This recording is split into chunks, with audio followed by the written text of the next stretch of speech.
can't win. It's just, people have a hard time accepting that you can just love people. Right. All right, so I don't know if you want to go into this. We can cut this out, but I did want to see. Because I know you have a kid. Oh yeah. No, we can talk about that for sure. How do you teach your child about this? Like, is there? So, I don't bring anyone around her until we've been dating at least 6 months, because I just want to. If I'm going to have people come into her life, I want it to be a little bit more stable. Now, I keep in mind that people enter and exit your life all the time. Right. It's normal. It happens. So, I mean, I understand that, that's going to happen to her, whether it's partners of mine, friends that she makes, family members, because, family's shitty sometimes and they disown you. But I'm not going to purposely put her through a parade of men. So, I'd much rather just kind of have her not really worry about it right now. And if there's someone the ex-partner that I had, he did come around her. And this also kind of solidifies the 8-month rule, because or the 6-month rule. I introduced him to her at 4 months in. And we had a real good 2 months before he started slipping away. And I'm like, wow, what happened, in that time frame. But she still sometimes brings him up. Yeah. She remembers him.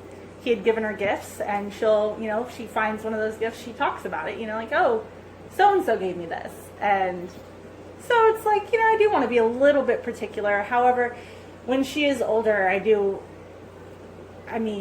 going to be explaining, or at the point when I have 2 partners, explain to her, this is how mommy lives, and this is how mommy does things, and people do things however they want. And I just want her to know that all that matters is that you're safe and consensual, and you're communicating well, and so that nobody gets hurt, or we limit the amount of hurt that we do.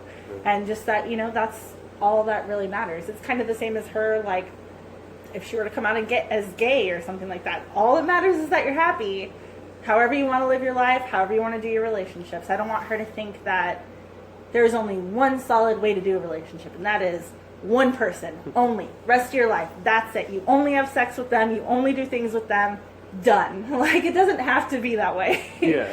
So I just want her to understand that she has, and I want to try and give her happy, healthy examples of my lifestyle. And I'm sure that should be the goal of every monogamous person too. They shouldn't, show their children the jealousy and the anger and all of that, abuse and stuff, because then a married couple could be more destructive for sure to their child that way. So I definitely feel like the same rules should apply monogamy and polyamory. It should be the same thing. All that matters is that you show them safe and healthy relationships and let them know they have options. Right. Sex positivity. So you haven't necessarily been involved in a relationship with another person who has kids or anything like that, where that's becoming an issue? Not yet. Okay.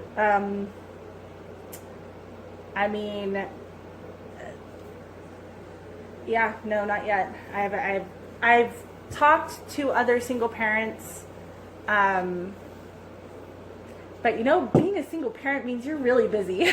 That's true. And when you get really busy and don't talk for a while, sometimes you get this awkward feeling like, it'd be kind of weird to send a message again or whatever. So I don't know, things just fall off the map. So I haven't had an opportunity just quite yet. Yeah.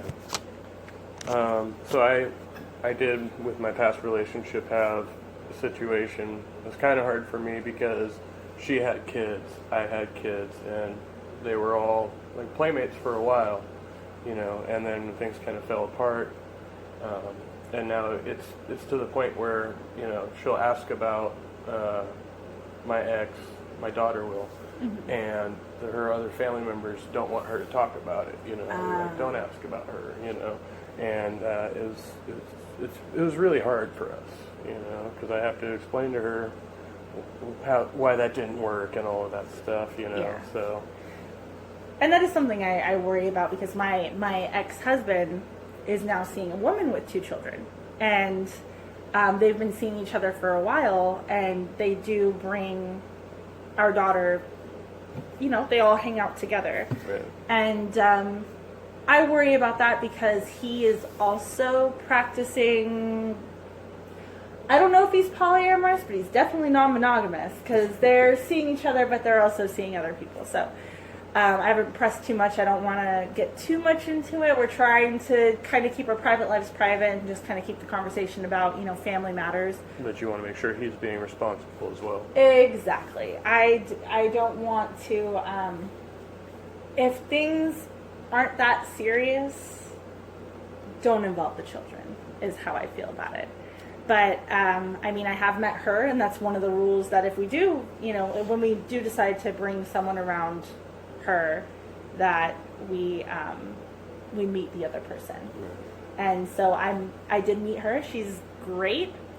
I don't understand what she sees in him, but she's great. And I've met her kids. They're okay. I'm actually not that big a fan of kids. I like mine, but I'm not too big on everybody else's. Babies are cool, like up until like 18 months, and then or up till 2. After 2, it's like, no, thank you. And I don't have a tough time communicating with kids.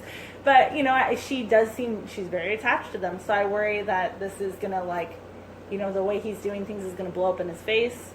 And now that's going to be over, and those are just going to be more people. But, you know, like I said before, people come in and out of your lives. And it's just learning to adjust and being proper about it. I don't think it's right to tell her not to talk about them. Right. Or to forget about them. But I think that I mean, I was honest with her when my relationship ended with my ex-partner. I explained, you know, what happened, which is funny because children are very honest, and she's brought him up before and then says, yeah, he has a new partner now. I'm like, oh, thanks. Thanks for just adding that tidbit in. Yeah, and it's good at least that she recognized there's like a distinction there. Like, I felt like when I was growing up, like, the feeling was like with my mom, like we were always searching for like a replacement for my dad. You know what I mean? It was always like one of those types of things, and that was really, really difficult for me to process for a lot of years. So yeah, that's another problem that happens with like the idea of monogamy, or you know, the way things are supposed to be in society, right? Yeah, and I don't want her to think that I'm doing any replacing. I definitely don't present it that way. And that might be because her dad is still very much in her life. Yeah. We currently have equally split custody, week on, week off. So I'm hoping she doesn't get the feeling that there's replacement going on. I'm going to try and, I hope that I foster a feeling of just addition instead of replacement. Right. So that's my goal with it when I bring people in.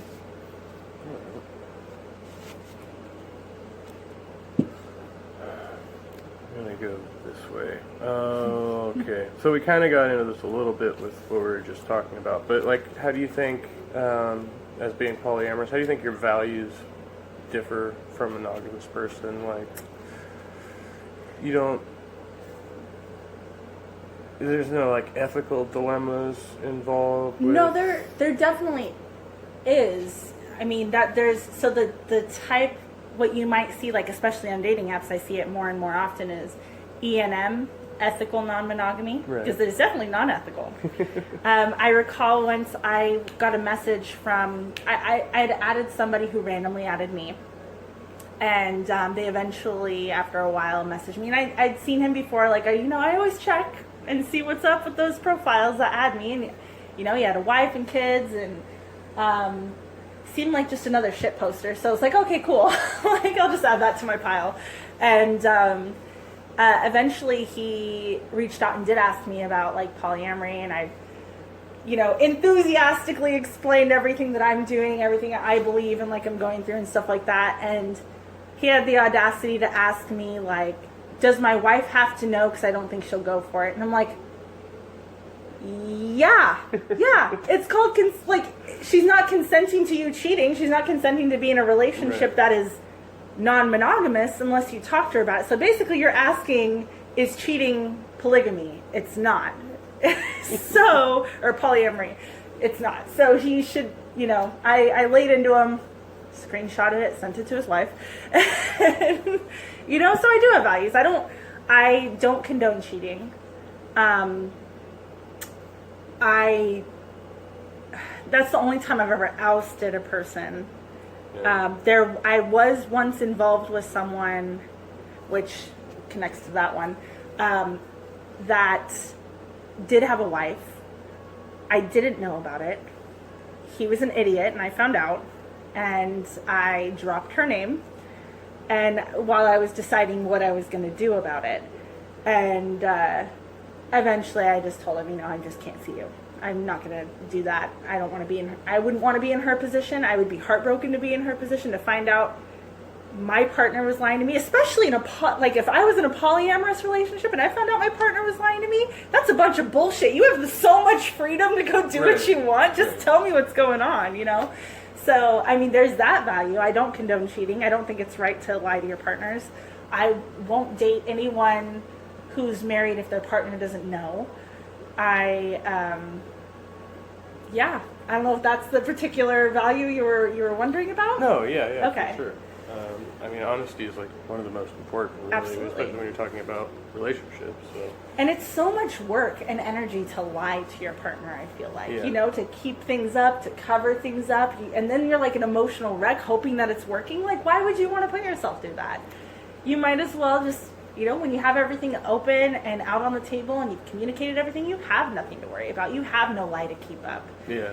So, I don't know, aside from just my morals, that's too much energy and I'm lazy. So I'd much rather just tell you what's happening and, work with that. If you don't like something that's happening, well, then we got to talk about it, That's the bottom line, because it's compromise. You need everybody to be happy, and you got to find what's going to work. Yeah. So. Well, and I've had enough difficulty in monogamous relationships with okay, my partner knows that I have, female friends, and they still will want to go through my phone and analyze every text, and if you say one wrong thing, Well, and that's a lack of trust. If you're going through your partner's phone, you're going through your partner's things, whether you know or not, that shows that they don't trust you. Yeah. And trust is a huge part of a relationship. Right. If I feel the need to go through my partner's phone, that means it's time to sit down and have a big conversation, because something is wrong. Yeah. Well, and then I'd say that says a lot for you. That's admirable, because you seem to be really self-confident, so as far as you I live can and learn. Yeah. I will say I guess to touch on values, my marriage didn't end well. Okay. And that was both sides definitely had their issues, but I'll admit I didn't handle things well. Because basically what happened, I don't know if this is too much information, it's going to be so much identifiable information, but oh well, at least my name isn't out there. Yeah. So